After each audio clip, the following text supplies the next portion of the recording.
Shalom. Haleluya, puji Tuhan. Kita dengan rendah hati yuk kita belajar kembali kebenaran firman Tuhan yang mengajarkan kepada kita sekalian. Hari ini saya akan berbicara tentang apa yang menjadi harapan Tuhan bagi umatnya, apa yang menjadi harapan Tuhan bagi murid-muridnya, yaitu dengan tema supaya mereka menjadi satu. Dasar firman Tuhan hari ini di dalam Injil Yohanes pasal yang ke-17 ayat yang ke-11 dan ayat yang ke-22. Dua ayat ini yang akan kita baca bersama.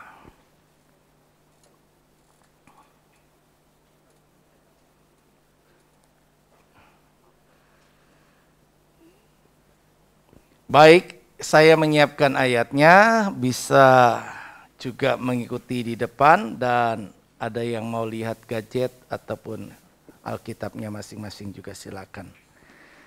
Yuk kita baca ya bersama-sama 2, 3. Dan aku tidak ada lagi di dalam dunia, tetapi mereka masih ada di dalam dunia.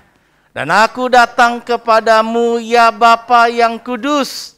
Peliharalah mereka dalam namamu, yaitu namamu yang telah engkau berikan kepadaku, supaya mereka menjadi satu sama seperti kita. Ayat yang ke-22, 2, 3. Dan aku telah memberikan kepada mereka kemuliaan yang engkau berikan kepadaku, supaya mereka menjadi satu. Sama seperti kita adalah satu. Nah, perhatikan dari ayat 11 dan ayat yang ke-22 yang saya warnai dengan warna kuning, bahwa Tuhan berdoa bagi kita sekalian, murid-muridnya, umat percaya kepadanya, yaitu supaya mereka menjadi satu. Sama seperti kita adalah satu.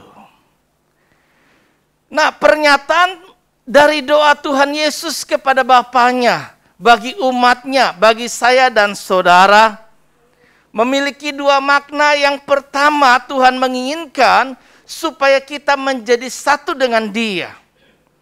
Menjadi satu dengan Allah. Artinya kita memiliki persekutuan yang intim, persekutuan yang tak terpisahkan, seperti hubungan Tritunggal, Bapa, Anak, dan Roh Kudus. Demikianlah Tuhan ingin supaya kita umatnya tetap nempel menyatu dengan Tuhan. Manunggal dengan Tuhan, agar Tuhan ada di dalam saya dan saudara, dan kita juga ada di dalam Tuhan. Dengan demikian kita mendapat sumber kekuatan seperti pokok anggur yang benar. Dan kita adalah carang-carangnya. Kita dapat bertumbuh, hidup kuat, oleh karena kita menyatu dengan Tuhan. Makna yang kedua adalah bahwa Tuhan juga menginginkan saya dan saudara, umat percaya, agar di antara kita sebagai orang yang percaya, juga bisa menjadi satu. Satu kesatuan tubuh yang utuh, yaitu tubuh Kristus, di mana setiap kita adalah anggota-anggota tubuh dan kita tentunya berbeda-beda sesuai dengan fungsinya.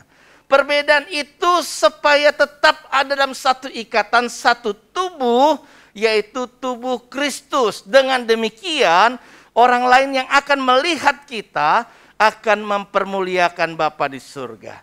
Dan dia tahu kita sebagai murid-murid Kristus yang diutus oleh Bapa sendiri, yaitu Kristus Yesus sebagai Tuhan dan Juru Selamat. Nah, saudara-saudara, pernahkah kita juga mengulang kata-kata di dalam kita berdoa? Kalau kita lihat Yesus tadi mengatakan dalam doanya yang kita katakan atau yang kita baca tadi, dia mengatakan supaya saya dan saudara menjadi satu. Pernahkah kita mengulang kata yang sama ketika berdoa? Biasanya seseorang mengulang kata atau kalimat tertentu Karena bermaksud menekankan kata atau kalimat tersebut untuk lebih diperhatikan maknanya, karena karena dianggap begitu penting. Nah, tentunya kita lihat di sini pengulangan kata-kata juga terjadi dalam doa Yesus yang kita baca dalam teks Alkitab hari ini. Yesus berkali-kali menekankan keinginannya, yaitu supaya saya dan saudara bisa menjadi satu. Hal itu menunjukkan bahwa Kristus begitu sungguh-sungguh menginginkan para murid-muridnya, menginginkan saya dan saudara dan umat percaya agar menjadi satu seperti Bapa dan dirinya adalah satu. Dengan begitu dunia akan tahu bahwa mereka adalah murid-murid Kristus yang diutus sendiri oleh Bapa. Melihat Kristus begitu sungguh-sungguh menginginkan kita agar menjadi satu dalam doanya, bukankah sudah selayaknya kita mengusahakan hal itu terjadi? Jadi sebagai orang yang mengasihi Tuhan, jika kita tahu ada Tuhan yang menghendaki sesuatu dan jelas Tuhan maunya kayak apa, tentu sebagai orang yang mengasihi ingin mewujudkan apa yang diinginkan oleh orang yang kita kasih. Jika kita mengasihi Tuhan sungguh-sungguh dan kita sadar betapa Tuhan menginginkan, bahkan Dia mendoakan supaya saya dan saudara menjadi satu, maka hendaknya hal itu kita bisa upayakan untuk dapat terwujud seperti yang Tuhan kehendaki. Itulah juga upaya kita untuk menyenangkan hati Tuhan. Menyenangkan hati Tuhan adalah berupaya untuk melakukan apa yang Tuhan ingin kita lakukan sebagai bentuk ketaatan. Tetapi kenyataannya enggak mudah. Tantangan ketika Paulus menulis kepada jemaat di Efesus, tantangan awal tentunya banyak orang. Dulu lingkungan Efesus itu kota perdagangan, pergaulannya luar biasa. Dan mereka itu penyembah-penyembah berhala. Ada Dewi Artemis. Ya, kalau kita pergi ke Turki, kita lihat masih ada sisa peninggalan daripada kota Efesus yang sudah hancur berantakan, patung-patung dewa yang sudah berantakan. Mereka banyak menyembah Tuhan. Untuk memenangkan orang-orang yang seperti ini nggak mudah. Tantangan dulu adalah bagaimana memenangkan orang-orang Yunani ini. Orang-orang yang tidak percaya, orang-orang yang bukan Yahudi, yang kemudian bisa juga mendapat kasih karunia diselamatkan. Itu pertama. Tetapi akhirnya puji Tuhan, kita baca Efesus menyatakan bahwa keselamatan itu bukan karena usaha manusia, tetapi karena kasih karunia Tuhan. Bukan karena perbuatan baik kita, tapi karena anugerah Tuhan yang mengaruniakan kita. Melalui iman percaya kepada Yesus Kristus Tuhan. Akhirnya orang-orang yang menyembah Baal mulai ditarik, dimenangkan. Mereka akhirnya percaya terima Yesus menjadi juru selamat pribadi. Tetapi sayangnya orang-orang Yunani ini, orang-orang yang hidup pada waktu itu di kota Efesus, dari latar belakang penyembah berhala, dari latar belakang okultisme, dari latar belakang orang-orang yang tidak percaya kepada Yesus, kemudian menjadi percaya. Nah, dia berusaha kemudian sebagai orang percaya, bergaul dengan orang percaya lainnya. Tetapi kebanyakan waktu lalu adalah orang yang percaya itu dari Yahudi, awal pertamanya. Nah, waktu mereka mau berbaur, menjadi orang-orang yang bagian sesama yang percaya kepada Tuhan dari golongan orang Yahudi, itu tidak mudah. Enggak mudah. Orang Yahudi menjaga jarak. Engkau bukan Yahudi, engkau bukan orang yang bersunat. Kami orang bersunat. Ada kasta yang memisahkan mereka. Orang Yahudi merasa punya sesuatu yang kebanggaan yang luar biasa karena mereka adalah umat pilihan dan mereka bersunat. Melaksanakan apa yang Tuhan tetapkan. Tetapi ini orang yang golongan bukan bersunat. Dan itu juga menjadi tantangan Paulus kemudian pada waktu itu. Sehingga ia menulis pada pasal yang kedua. Supaya kita ini bisa menerima. Terimalah mereka. Bahwa mereka bukan pendatang, bukan orang asing. Tapi kawan sewarga. Enggak mudah prakteknya. Untuk menyatukan orang-orang yang dari berbagai latar belakang yang berbeda, untuk bisa tetap diterima dalam komunitas yang sama, sebagai orang yang percaya kepada Tuhan, tetapi hal itu terus diupayakan dengan dorongan firman, tulisan-tulisan Paulus yang mengajak supaya orang bisa menerima dan semuanya menjadi satu saudara dalam Tuhan. 17 Agustus kemarin baru kita merayakan Hari Kemerdekaan Republik Indonesia. Kita peringati yang ke-77 tahun. Tentu hal ini tidaklah mudah. Kita bisa lihat bahwa pada kenyataannya sejarah yang ada pada bangsa Indonesia yang pernah dijajah berapa tahun oleh Belanda?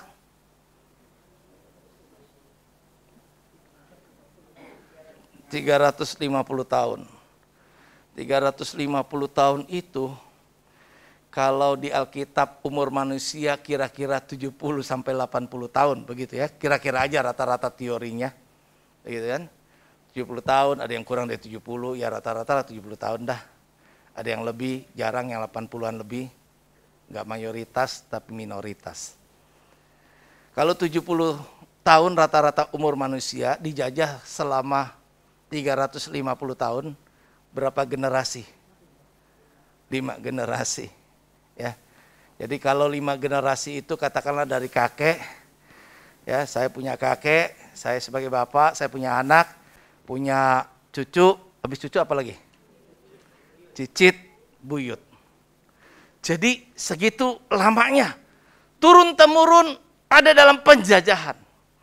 Kenapa penjajah bisa sebegitu lamanya menjajah bangsa Indonesia selama 350 tahun? Karena ternyata strategi yang mereka terapkan pada waktu itu kita tahu adalah apa? Strategi apa? Iya, strategi adu domba. Adu domba. Nah, ini paling ampuh. Nah, sekarang aja zaman sekarang sudah diisi kemerdekaan ini pun kita sempatkan terus masih diadu domba. Dengan politik identitas, dengan agama yang kemudian wah, jadi artinya politik adu domba ini sangat ampuh, nggak cuma merasuk kepada kehidupan pribadi kita, keluarga kita, ya, hubungan kita kerja dan sebagainya, tapi merasuk juga kepada dunia kekristenan, dunia gereja. Jadi di gereja pun sama, juga kalau kita ada politik adu domba masuk, dan inilah akhir zaman. Iblis tentunya tidak senang. Penjajah juga tahu kenapa dia gunakan ini. Karena kalau mereka bersatu mereka akan punya kekuatan untuk dapat melawan penjajah dan mengalahkannya. Jadi yang dibuat bagaimana supaya mereka menjadi pribadi-pribadi yang lemah. Bangsa yang lemah, yang tidak pernah bisa bersatu, untuk dapat bersinergi dan mengusir penjajah. Iblis juga memakai hal ini untuk merasuk kehidupan orang percaya bagaimana supaya kita diadu domba pecah. Kalau kita lihat suratan Rasul Paulus kepada jemaat di Korintus, 1 Korintus pasal yang ketiga, jelas di situ ditulis juga. Nanti kita akan bicarakan itu. Jadi ada banyak zaman dulu juga sama. Ada golongan ini, golongan itu. Ya, ada berkelompok. Nah, ini yang membuat gereja lemah. Pada kenyataan yang sekarang ini pun gereja enggak memiliki kekuatan kesatuan yang baik. Ya. Gereja-gereja banyak yang bersaing. Ada banyak jemaat-jemaat yang pertumbuhan orang Kristen yang bukan karena jiwa baru, yang bukan karena petobat baru yang terima Yesus, tapi pindahan-pindahan. Ya, pindahan-pindahan. Pandemi diizinkan untuk merusak semua tatanan orang-orang yang kemudian cuma berharap dari sisi gedung yang mewah, besar, sehingga waktu lalu kita pernah mengalami semua sama rata, ya, pakai online. Jadi nggak ada batasan. Bahkan ke depan sudah ada teknologi yang tinggi yang kemudian berkembang, yang sebenarnya sudah mulai menyimpang keluar dari apa ajaran Tuhan.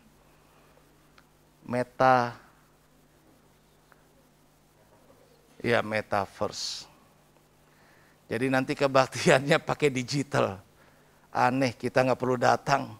Ya, yang ada yang kayak gitulah, teknologi yang berkumpul. Padahal perintah firman Tuhan sekali lagi tidak pernah batal. Yang saya yakinin selalu dan saya ingatkan bahwa kita jangan jauhkan diri dari pertemuan-pertemuan ibadah. Jelas itu ayatnya. Seperti yang dibiasakan. Jadi, saudara-saudara yang Tuhan kasihi, mari kita kembali bahwa kita ingat melalui peringatan 17 Agustus Hari Kemerdekaan bahwa ada satu ancaman yang masih tetap berlaku sampai sekarang adalah bagaimana perpecahan itu menjadi satu alat ampuh dari iblis untuk melemahkan semua kekuatan daripada orang yang percaya. Sehingga Yesus melihat hal yang seperti itu jauh dari dulu sampai sekarang, yaitu dia juga ada dalam hati untuk berdoa kepada Bapaknya. Kalau dia masih ada bersama-sama, ya puji Tuhan, masih ada murid-murid yang bisa kumpul. Tapi kemudian kalau dia sudah tidak bersama, bagaimana ini murid-murid nanti bisa bubar? Maka pada waktu sebelum Yesus terangkat ke surga, dia pesan, kamu tuh jangan tinggalkan Yerusalem, tunggu nantikan Roh Kudus yang akan memperlengkapi, karena dengan adanya Roh Kudus yang akan menyatukan kalian, yang akan menolong kalian jauh menjangkau lebih daripada apa yang bisa aku jangkau ketika aku secara fisik ada di dunia ini. Dan dia doa kepada Bapa di surga bahwa ia telah memberikan kemuliaan segala sesuatu yang ia dapatkan dari Bapa kepada murid-muridnya, diimpartasikan, dihembuskan Roh Kudus kalau kita baca ayatnya, supaya kita ini punya kekuatan untuk bisa bersatu. Karena ada pepatah yang berkata, bersatu kita teguh, bercerai kita runtuh. Jadi kalau kita mau kuat, kalau kita mau maju, kalau kita mau mengerjakan apa yang Tuhan mau untuk dikerjakan hari ini, maka kita mengingat seiring peringatan 17 Agustus buat kita sekalian adalah kembali yuk kita bersatu. Karena ini hati Tuhan buat umatnya. Karena ini keinginan Tuhan, karena ini doa Tuhan yang sungguh-sungguh kepada Bapa minta supaya mereka, supaya saya, supaya saudara bisa menjadi satu. Jangan ada mau dipecah belah. Jangan kita ini tidak bisa bersinergi. Hati Tuhan tentu akan sedih. Nah, faktor apa sih yang dapat mempengaruhi persatuan dan perpecahan? Artinya faktor ini sekaligus bisa menentukan sebuah persatuan, tetapi juga bisa menyebabkan perpecahan. Yang pertama adalah kesamaan kepentingan. Kita lihat politik, kalau kita mau pemilu nanti di 2024, ya tidak ada musuh abadi katanya ya kalau dalam politik. Yang dulu dia berseberangan, tapi kemudian ketika ada kepentingan yang sama, bisa dirangkul, bisa nyatu lagi. Bahkan koalisi, begitu. Untuk bisa mengusung sesuatu apa yang menjadi tujuan. Nah, demikian pun kehidupan saya dan saudara. Setiap pribadi punya kepentingan. Saya punya kepentingan, saudara punya kepentingan. Tetapi jika kita punya kesamaan kepentingan, biasanya kita bisa bersatu. Tapi ketika kita tidak memiliki kesamaan kepentingan, kepentingan saya dengan kepentingan kamu berbeda, maka kita tidak bisa bersatu. Jadi ketika tidak ada kesamaan kepentingan, maka kita bisa terjadi perpecahan. Ketika kita masing-masing punya kepentingan yang kita pertahankan, kepentingan saya, kepentingan kamu masing-masing, maka tentu kita tidak akan mampu bisa bersatu. Karena itu yuk mari kita persatukan kepentingan kita, yaitu apa? Apakah untuk membangun kerajaan Allah dan kemuliaan Allah atau diri sendiri? Ada banyak gereja-gereja yang sulit bersatu. Yang besar makin besar, yang kecil makin kecil, apalagi dengan pandemi, banyak yang sudah hancur. Ada pendeta juga yang sama, dengan pandemi habis dan kembali akhirnya nggak kuat. Kenapa? Ada banyak yang sudah mengeluh, yang tadinya sekian kali beribadah. Tapi setelah sekarang ini, ya sudah mulai bersurut ya, udah mulai berkurang.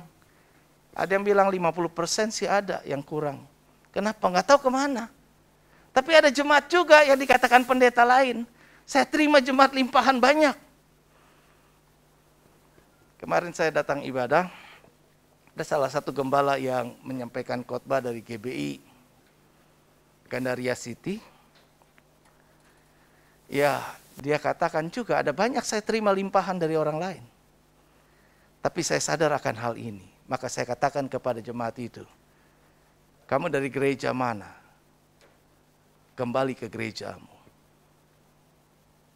Kenapa? Enggak adil buat gembalamu.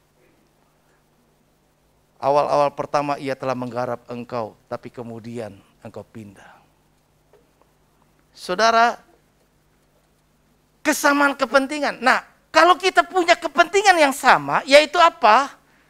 Membangun kerajaan Allah. Kepentingan kita adalah kepentingan Tuhan. Sebagai orang yang percaya, murid-murid, siapapun juga, kalau kita mengenakan kepentingan Tuhan, semua sama-sama punya kepentingan Tuhan, maka seharusnya kita bisa bersatu. Firman Allah dalam Filipi 2 ayat 2 dan 3a, karena itu sempurnakanlah sukacitaku dengan ini. Ya, saya sudah bersukacita dalam faktor yang lain, tapi akan lebih sempurna sukacita saya, kata Paulus, dengan cara apa? Hendaklah kamu sehati sepikir. Satu kasih, satu jiwa, satu tujuan, dengan tidak mencari kepentingan sendiri, atau puji-pujian yang sia-sia. Kita tidak berusaha melakukan sesuatu hanya untuk kepentingan sendiri. Kita tidak melakukan sesuatu hanya untuk mendapat pujian sendiri. Tetapi semua seharusnya kita sama-sama terpanggil sebagai orang yang sama-sama mengasihi Tuhan. Yang sama-sama ingin supaya menyenangkan Tuhan, katanya. Begitu. Nah, kita sama-sama satukan kasih kita. Kasih kita kepada Tuhan. Engkau mengasihi Tuhan, aku mengasihi Tuhan. Yuk sama-sama kita mengasihi Tuhan. Kita lakukan apa yang Tuhan mau kita lakukan. Satu jiwa yang mengendalikan seluruh aspek kehidupan kita, jiwa kita. Dan satu tujuan, goalnya apa? Apa yang kita mau capai sih? Apakah kemuliaan diri, kepentingan diri, bangun kerajaan, buat kita mewah, megah, atau Tuhan? Jika kita menyatukan kasih kita kepada Tuhan, satu jiwa kita untuk Tuhan, maka Paulus juga katakan ya, dalam hidup bersama kita, hendaklah kita mengenakan pikiran dan perasaan yang terdapat dalam Kristus Yesus. Jadi satukan pikiran kita. Kalau kita punya pikiran, saya punya pikiran, yang lain punya pikiran masing-masing, dan kita sulit untuk menyatu karena kita punya pendapat yang berbeda-beda. Tapi kalau kita satukan kembali kepada satu objek yang sama, yaitu Yesus Kristus, dan untuk Dia dan bagi Dia kemuliaan, maka tentunya kita akan bisa mengerjakan bersama-sama. Filipi pasal 2 ayat yang ke-21-nya dikatakan, sebab semuanya mencari kepentingannya sendiri, bukan kepentingan Kristus Yesus. Itu ayatnya. Jadi ada banyak orang dari zaman dulu itu mencari kepentingannya sendiri. Maka ada juga ayat-ayat firman Tuhan, mereka itu mengerjakan segala sesuatu untuk perut tujuannya. Untuk kepentingan diri. Maka dikatakan kerajaan Allah, kemarin kita bicara menghadirkan kerajaan Allah itu, bukan soal makanan dan minuman. Bukan soal hal-hal yang jasmania yang selagi kita memang butuh di dalam dunia ini. Harusnya yang kita kerjakan itu semuanya adalah bukan mencari kepentingan sendiri, bukan itu yang seharusnya, tapi mencari kepentingannya Kristus Yesus. Apa sih kepentingan Yesus? Kepentingan Yesus supaya semua orang itu selamat. Saya selamat, saudara selamat. Jadi seharusnya kita kepengen jangan sampai jadi batu sandungan, jangan sampai ada yang gak selamat gara-gara kita. Tuhan mau kita menyatu dengan Tuhan supaya kita dapat kekuatan. Jangan sampai kita menjadi pribadi yang melemahkan orang. Tapi maka Tuhan bilang, jangan kita menjauhkan dari pertemuan ibadah, tetapi semakin giat melakukannya menjelang kedatangan Tuhan yang mendekat. Supaya kita saling menasehati, kita saling menguatkan, kita saling menghibur, kita bersinergi, saling menolong, saling membantu. Ya, 1 Petrus 4 ayat 11 dikatakan, jika ada orang yang berbicara, baiklah ia berbicara sebagai orang yang menyampaikan firman Allah. Perkataan kita itu perkataan yang menguatkan, firman Allah yang bisa menghidupkan orang bukan mematikan. Jika ada orang yang melayani, baiklah ia melakukannya dengan kekuatan yang dianugerahkan Allah. Tujuannya sekali lagi supaya Allah dimuliakan dalam segala sesuatu karena Yesus Kristus. Ialah yang mempunyai kemuliaan dan kuasa sampai selama-lamanya. Jadi segala sesuatu yang kita kerjakan dari Dia, oleh Dia, dan kepada Dia, bagi Dialah kemuliaan sampai selama-lamanya. Seharusnya demikian. Kenapa saya mau merendahkan hati dan kemudian mau menerima satu dengan yang lain apa adanya? Kenapa? Supaya kita tidak terpecah, kita bersatu. Demikian seharusnya kita seperti itu sikapnya. Yuk kita bersatu. Samakan kepentingan kita. Jangan lagi ada kepentingan masing-masing pribadi. Walaupun secara pribadi hidup kita punya kepentingan untuk yang kita usahakan. Tapi dalam kehidupan bersama, mari kita sama-sama supaya menyatukan kepentingan, apalagi bersama dengan gereja, umat, jemaat. Samakan kepentingan kita. Ini loh, Tuhan doa loh. Tuhan menangis buat kita supaya kita bisa satu. Kalau kita nggak satu, Dia sedih. Kalau kita kemudian, Tuhan, ku mau menyenangkan-Mu, pujiannya, tapi yang kita lakukan menyedihkan Tuhan dengan tidak bersatu. Ironis bukan? Sekali lagi Tuhan ingin supaya kita bersatu. Yang kedua, apa? Sikap hati atau attitude. Saudara, bagaimana seharusnya sikap hati kita? Itu rendah hati atau sombong? Kebanyakan orang kalau punya ada tinggi hati, kelihatannya saya nggak tinggi hati. Tapi perilaku seringkali menunjukkan tinggi hati, orang nggak sadar. Orang yang tinggi hati itu tidak gampang. Sulit untuk diajak bersatu, sulit diajak kerjasama. Ada perdebatan yang dipertahankan. Ada pendapat yang berbeda yang dipertahankan. Sehingga saya mau ini, kamu mau itu. Kita nggak bisa sejalan, ya sudah kita bubar. Kita jalan masing-masing aja.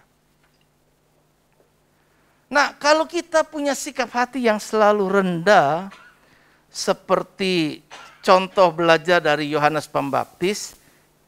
Yohanes Pembaptis pada waktu itu, ayat ini, di saat Yohanes itu sedang populer luar biasa, berada di puncak.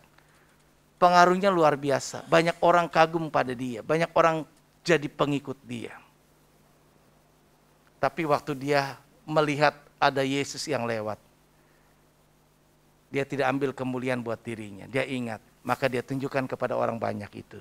Bahkan kepada murid-murid pengikutnya. Lihat, anak domba yang mengangkut dosa isi dunia. Membuka tali kasutnya pun, aku bukain itu tali sepatunya. Aku pun gak layak. Sebegitu rendahnya saya seperti itu pun saya masih gak layak. Artinya, Rasul Yohanes Pembaptis itu memberikan satu keteladanan, satu contoh bahwa dia selalu rendah hati. Ia katakan di dalam Yohanes 3 ayat 30, ia harus makin besar dan aku harus makin kecil. Ini faktor sikap hati. Siapa yang bercokol di hati kita sekarang? Apakah ego kita atau Kristus yang menjadi kepentingan kita tadi?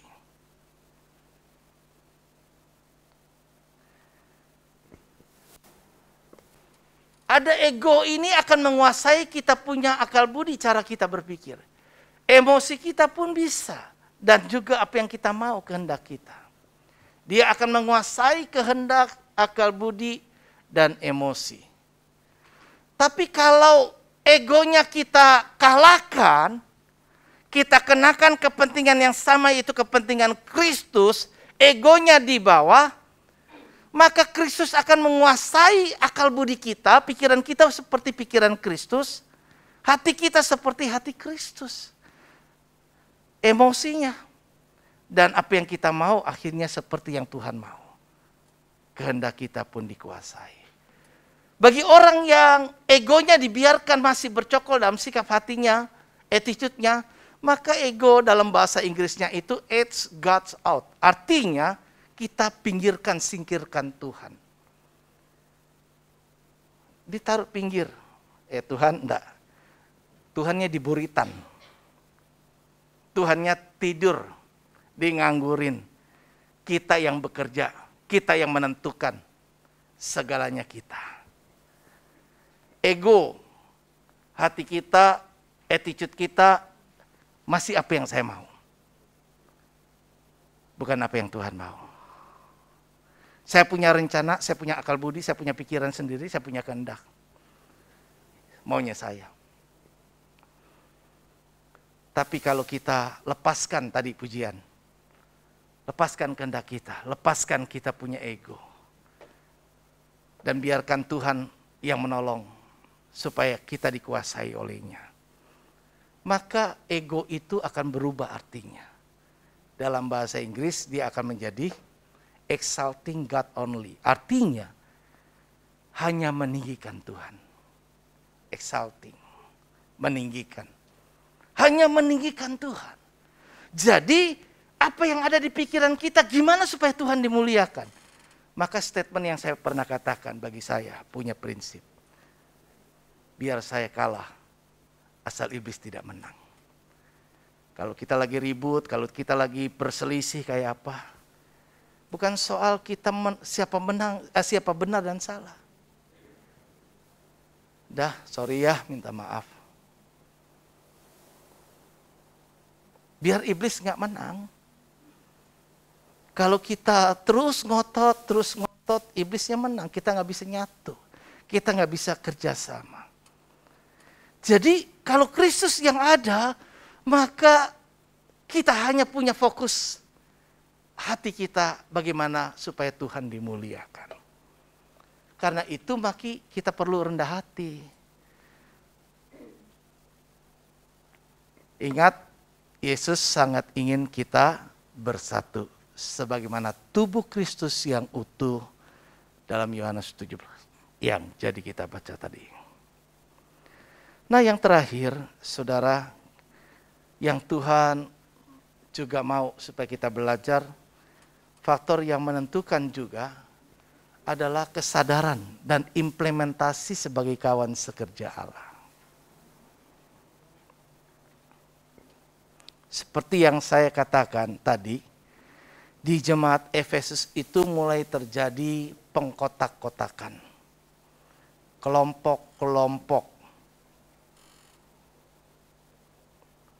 Akhirnya yang kelompok non-Yahudi, dia berkelompok karena nggak diterima sama orang-orang yang Yahudi.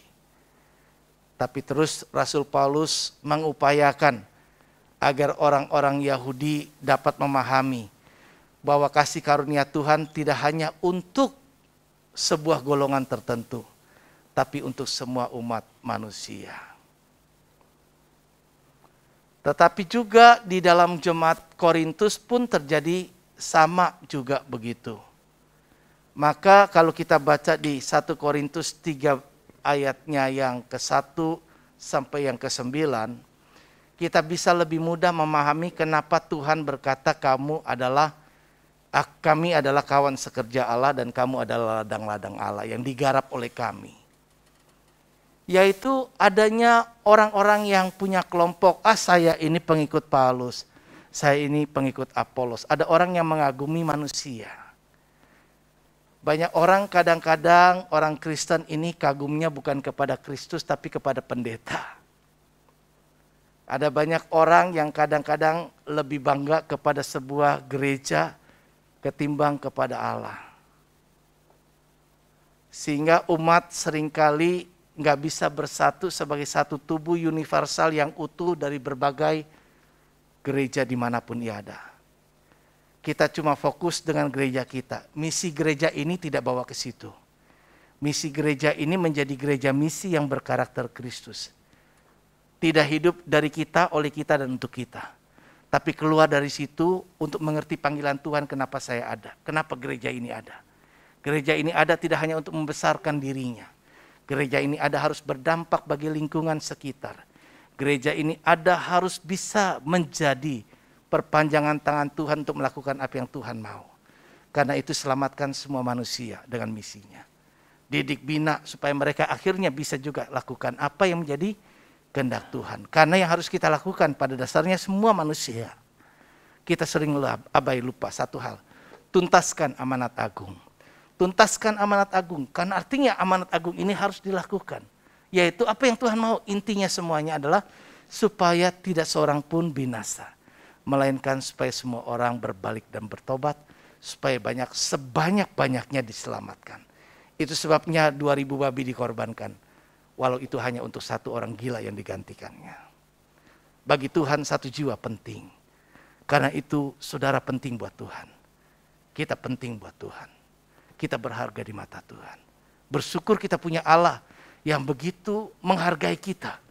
Di tengah-tengah orang yang mungkin tidak lagi menghargai. Bersyukur kita menjadi orang-orang yang dikasih Tuhan. Dan ada di hatinya. Sekalipun mungkin Tuhan tidak lagi ada di hati kita. Karena kami adalah kawan sekerja Allah, kamu adalah ladang Allah, bangunan Allah. Paulus berkata 1 Korintus 3 ayat 5, apakah Paulus, apakah Apolos? Paulus cuma menanam, Apolos menyiram. Tapi bukan kami faktor yang menentukan loh. Tuhan yang menumbuhkan. Inilah orang-orang yang memang sadar sebagai hamba Tuhan yang mengarahkan semua kepada Tuhan. Bukan kepada dirinya. Kepada Tuhan.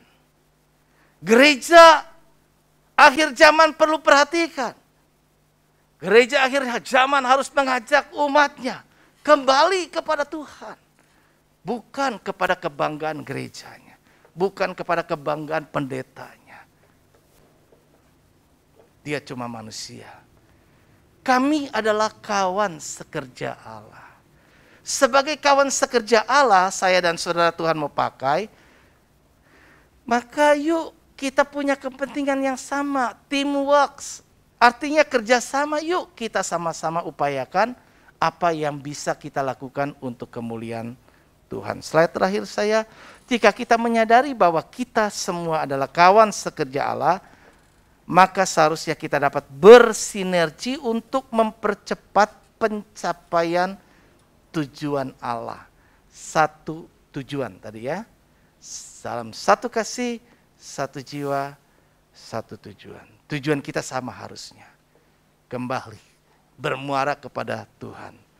Adanya perbedaan di antara kita bukanlah halangan untuk bersinergi, sebaliknya sebagai kekayaan untuk saling melengkapi. Saudara punya seperti apa, saya punya seperti apa, kita seharusnya rendah hati, yuk satukan kepentingan, kita bersama-sama bangun kerajaan Allah di gereja ini. Kita bersama-sama buat satu situasi atmosfer yang kondusif yang membuat gereja Tuhan mengalami kebangkitan. Kita bersama-sama membuat supaya kita sama-sama merasa yuk segar kembali, bangkit kembali, roh kita bernyala-nyala untuk kemudian bersama-sama menyongsong Tuhan kali yang kedua nanti. Dengan begitu kita sama-sama kepengen. Jangan sampai ada yang cuma saya doang yang diselamatkan, tapi yang lain enggak. Saudara juga yang diselamatkan, saya enggak. Enggak begitu, tapi kita sama-sama kepengen. Sekali kita sekarang ada, ke depan dan seterusnya kita akan bisa tetap ada dalam komunitas yang sama. Tuhan Yesus memberkati. Mari kita bangkit diri. Jadikan kami satu. Kami rendahkan diri di hadapan-Mu Tuhan.